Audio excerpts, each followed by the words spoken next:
प्यारे दोस्तों, सादर अभिवादन। मैं हूं महेश कुमार वैद्य और आप देख रहे हैं एनजेपी हरियाणा। दोस्तों, आज एक बड़ी खबर फिर से बहस में है। कल 16 जून को भी इस खबर के बारे में हमने आपको बताया था और आज 17 जून को फिर इसकी चर्चा हम कर रहे हैं। खबर एनसीआर में विकसित होने वाले 4 नए नमो सिटी के बारे में है। असली बहस इस बात को लेकर के चल रही है, ये 4 शहर कहाँ पर बसेंगे और पहले से प्रस्तावित MBIR यानी मानेसर बावल इन्वेस्टमेंट रीजन जैसी परियोजनाओं का क्या होगा, जो 36 से 40 लाख की आबादी को समायोजित करने के लिए रेवाड़ी जिले की राजस्व सीमा में वर्षों से प्रस्तावित है। 2015 में इसका ड्राफ्ट नोटिफिकेशन जारी हुआ था, लेकिन आज तक यह फाइल ठंडे बस्ते में पड़ी है। अब जो कल 16 जून को केंद्रीय शहरी एवं आवासन मंत्री मनोहर लाल की अध्यक्षता में एनसीआर प्लानिंग बोर्ड की जो बैठक हुई है, उसमें 4 नए नमो सिटी बसाने का प्रस्ताव किया गया है। इसके बाद एक बार फिर चर्चा शुरू हो गई है कि MBIR का क्या होगा। आज हम इसी पर चर्चा करेंगे, इसी पर आप लोगों को नई जानकारी देंगे, ताज़ा अपडेट देंगे। दोस्तों, ये तो आप जानते ही हैं कि एनसीआर प्लानिंग बोर्ड की बैठक में राजस्थान, हरियाणा, दिल्ली और केंद्र सरकार, चारों राज्यों के प्रतिनिधि शामिल हुए थे और 4 नए जो शहर बसेंगे, नमो सिटी बनाने की जो घोषणा की गई है, वो चारों के चारों अलग अलग राज्यों में एक एक नमो सिटी बनाने का प्रस्ताव किया गया है।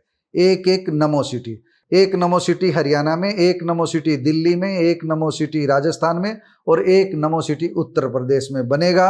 एनसीआर प्लानिंग बोर्ड का जो दायरा है, एनसीआर का जो दायरा है यानी राष्ट्रीय राजधानी क्षेत्र का जो दायरा है, उसी दायरे में इन शहरों का विकास होगा, इन शहरों को विकसित किया जाएगा। अब सवाल यह है कि ये शहर कहाँ विकसित होंगे। हम एनजेपी हरियाणा पर केवल हरियाणा की चर्चा करेंगे। राजस्थान सरकार ने 3 नामों का प्रस्ताव जल्दी ही तैयार करने की बात कही है। 3 नाम भेज दिए जाएंगे। वह भिवाड़ी भी हो सकता है, बहरोड भी हो सकता है, नीमराणा, टपुकड़ा, अलवर, कुछ भी हो सकता है, क्योंकि एनसीआर क्षेत्र में राजस्थान का ये हिस्सा शामिल है, भरतपुर का भी कुछ हिस्सा शामिल है। लेकिन ज़्यादा संभावना यही है कि रेवाड़ी जिले से सटे क्षेत्र में ही राजस्थान का प्रस्ताव जाएगा। राजस्थान का नमो सिटी इसी क्षेत्र में विकसित होगा। लेकिन हम कोई दावा नहीं कर रहे हैं, कोई भूमाफियाओं को लाभ हानि की बात नहीं कर रहे हैं, क्योंकि बहुत सारे दुष्प्रचार होंगे। लोग आपको बताएंगे कि यहाँ पर बसेगा, यहाँ पर बसेगा।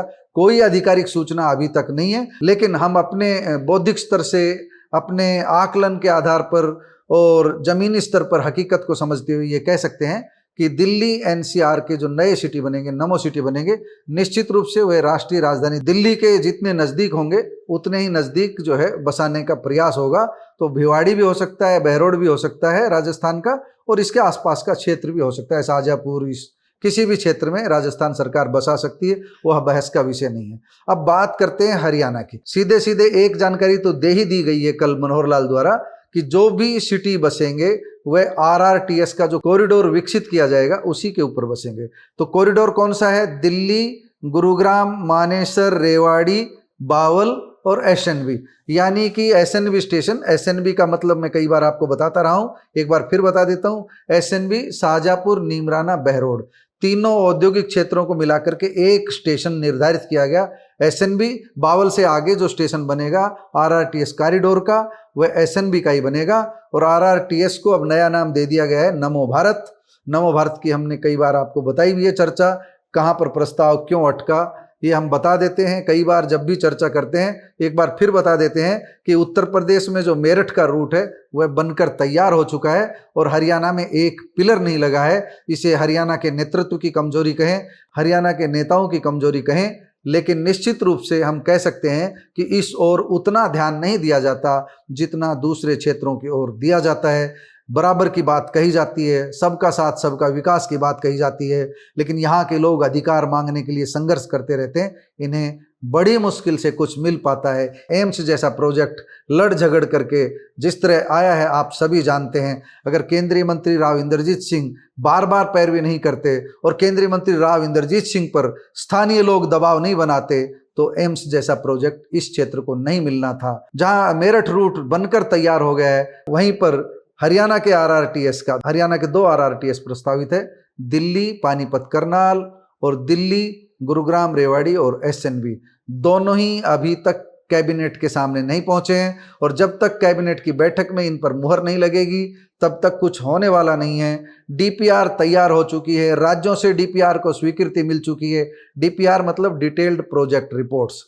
जो परियोजना पूर्व की योजनाएं हैं उन पर काम हो चुका है, सॉइल टेस्टिंग हो चुकी है, बाकी काम भी हो चुके हैं, लेकिन कैबिनेट की हरी झंडी अभी तक नहीं मिली है। और जब तक कैबिनेट की हरी झंडी नहीं मिलेगी तब तक एक पिलर भी बनना संभव नहीं है। इसलिए सरकार लोगों की भावनाओं को अगर समझती हो तो समझे, क्योंकि इससे पर्यावरण की भी रक्षा होगी और हजारों लोगों की जिंदगी बचेगी। जो लोग नीमराना, बहरोड, रेवाड़ी, मानेसर, गुरुग्राम इस रूट पर सफ़र करते हैं, दिल्ली जयपुर हाईवे पर सफ़र करते हैं, वह जानते हैं कि कितनी दुर्घटनाएं होती है, बाइकर्स को कितनी चोट पहुंचती है, कितने बाइकर्स घायल होते हैं। क्योंकि जैसा सड़क मार्ग है, जिस तरह की जाम की समस्या रहती है, वह बताने की ज़रूरत नहीं है। इसलिए निश्चित रूप से हम ये कह सकते हैं कि कल की जो बैठक थी उसमें आरआरटीएस पर भी चर्चा हुई है, लेकिन आरआरटीएस से ज़्यादा आज हम जो चर्चा कर रहे हैं वो नमो सिटी की कर रहे हैं। तो आरआरटीएस के कॉरिडोर का रूट आप समझ गए होंगे।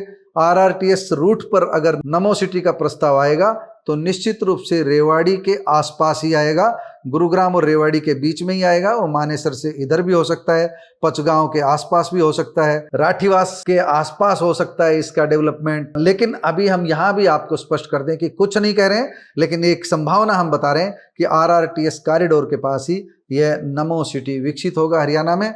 इसलिए लोगों में हलचल है, लोग जानना चाहते हैं कहाँ पर बनेगा। इसलिए हम आपको आगाह कर रहे हैं कि प्रॉपर्टी डीलरों के चक्कर में मत फंसना, भूमाफियाओं के चक्कर में मत फंसना, तसल्ली के साथ सरकार की अधिसूचना का इंतजार करना। और जिनको जमीन खरीदनी होती है वो लोग पहले से ही जानते हैं कहाँ क्या कुछ करना है। ये आप जैसे लोगों के, हमारे जैसे लोगों को इनकी जानकारी बहुत देरी से मिलती है। इसलिए हम आपको आगाह कर रहे हैं, किसी चक्कर में मत फंसना, सरकार की अधिसूचना का इंतजार करना, तब कहीं जाकर के पूंजी निवेश करना। लेकिन एक बात हम कह देते हैं कि जो नमो सिटी बनेगा वह आरआरटीएस कॉरिडोर पर बनेगा। अब सवाल ये होता है कि क्या एमबीआईआर को ही नमो सिटी के रूप में डेवलप किया जा सकता है? बिल्कुल इसकी संभावना बनती है। 2015 से ड्राफ्ट नोटिफिकेशन ठंडे बस्ते में पड़ा हुआ है। एमबीआईआर पूरी तरह रेवाड़ी जिले की राजस्व सीमा में है और इसे 36 लाख की आबादी को ध्यान में रखकर बनाया गया था। इस एमबीआईआर नाम के बड़े सिटी में जो नोएडा की तर्ज पर विकसित करना प्रस्तावित है, उसमें औद्योगिक वाणिज्यिक गतिविधियां भी है, इंडस्ट्रियल सेक्टर भी है, आवासीय सेक्टर भी है, संस्थागत सेक्टर भी है, सारी की सारी सुविधाएं हैं। और हाईवे के साथ साथ ही इसका प्रस्ताव किया गया था। हाँ, यह संभव है कि इस एमबीआईआर को विस्तार दिया जा सकता है, रेवाड़ी जिले की सीमा से बाहर गुरुग्राम जिले की सीमा तक इसको विस्तार दिया जा सकता है, पचगांव क्षेत्र की तरफ इसको विस्तार दिया जा सकता है। यह बात हम इसलिए कह रहे हैं क्योंकि एमबीआईआर मानेसर बावल इन्वेस्टमेंट रीजन, यानी कि मानेसर का नाम इसमें इसलिए जोड़ा गया है ताकि उद्योगपति आकर्षित रहें। बाकी आज का जो प्रस्ताव है, जो ड्राफ्ट प्लान बना हुआ है, उसमें कहीं पर भी मानेसर की राजस्व सीमा नहीं है। इस सीमा को अब बढ़ाया जा सकता है और इस एमबीआईआर को ही नए नमो सिटी के रूप में विकसित किया जा सकता है। सरकार इसे हमारा सुझाव भी मान सकती है, जनता का सुझाव भी मान सकती है और सरकार अपने मन से नया फैसला भी ले सकती है। हमने तो एक संभावना जताई है कि एमबीआईआर के लिए सबसे बेहतर जगह कौन सी है। मानेसर तक जगह लगता नहीं कि कहीं बची हुई है, इसलिए मानेसर से रेवाड़ी के बीच ही, बावल के बीच ही नया नमो सिटी विकसित होगा। और ये पूरे इस अहिरवाल बेल्ट के लिए, दक्षिण हरियाणा के लिए गुड न्यूज़ है। गुड न्यूज़ इसलिए है क्योंकि नमो सिटी विकसित होगा, निश्चित रूप से विकास की गतिविधियां भी तेज होगी, लेकिन हमें सावधान भी रहना होगा। कुछ दिन पहले ही केंद्रीय मंत्री राव इंद्रजीत सिंह ने अपने भाषण में कहा था कि वह 5 नए शहर बनाने की जो सरकार योजना बना रही है उसे सिरे नहीं चढ़ने देंगे, चाहे इसके लिए उन्हें प्रधानमंत्री नरेंद्र मोदी तक जाना पड़े, उनसे अनुरोध करना पड़े, केंद्रीय नेतृत्व से अनुरोध करना पड़े। क्योंकि यहाँ जमीनें नहीं बचेगी, यहाँ ग्रीनरी नहीं बचेगी, यहाँ सब बिल्डर भूमाफिया मिल करके अपना काम कर जाएंगे और आम जनता के सामने परेशानी छोड़ जाएगी। निश्चित रूप से इस बात में भी दम हो सकता है, लेकिन दोनों चीज़ें साथ चलती है। विकास के साथ साथ पर्यावरण को नुकसान पहुंचता है, ये बात सभी जानते हैं। इसलिए मध्यम मार्ग अपनाना होगा, अरावली को भी बचाना होगा, पर्यावरण को भी बचाना होगा, सड़कें भी बनानी होगी और नए शहर भी विकसित करने होंगे। लेकिन 5-5 नए शहर की बात अगर एनसीआर के नज़दीक की जाएगी तो उसका विरोध भी होगा। लेकिन 1 या 2 शहर सही ढंग से बसाए जाते हैं तो उससे निश्चित रूप से क्षेत्र का विकास होगा। दोस्तों, निष्कर्ष के रूप में हमने चारों शहरों की आपको बात बता दी है। 4 जो नए नमो सिटी बनेंगे 4 राज्यों में बनेंगे, एक हरियाणा में बनेगा और आरआरटीएस के साथ बनेगा, एक राजस्थान में बनेगा, वह भी रेवाड़ी जिले की सीमा से सटा हो सकता है, उसका असर भी यहाँ तक पहुँचेगा। इसलिए रेवाड़ी, गुरुग्राम और मानेसर, बहरोड, नीमराना इस पूरे क्षेत्र के लिए ये गुड न्यूज़ है। निश्चित रूप से इसको सरकार जल्दी इंप्लीमेंट करेगी। और जहाँ तक नमो सिटी की बात है, बेशक इसे नमो भारत कॉरिडोर से जोड़ा जाए, लेकिन इस नाम के पीछे कहीं न कहीं नरेंद्र मोदी को खुश करने की नीति पर ही नेता चल रहे हैं। क्योंकि कुछ दिन पहले ही नायब सिंह सैनी ने अपने भाषण में साफ कह दिया था कि नमो का मतलब है न से नरेंद्र और मो से मोदी। इसलिए उन्होंने बात छुपा करके भी नहीं रखी। इसलिए जो 4 नए सिटी बनेंगे वह भी नरेंद्र मोदी को समर्पित होंगे। किसी को समर्पित हो, आप देखते रहिए क्या क्या होता है। दोस्तों, आपको हमारी रिपोर्ट कैसी लगी कमेंट बॉक्स में जाकर बताइएगा जरूर। नमस्कार, धन्यवाद।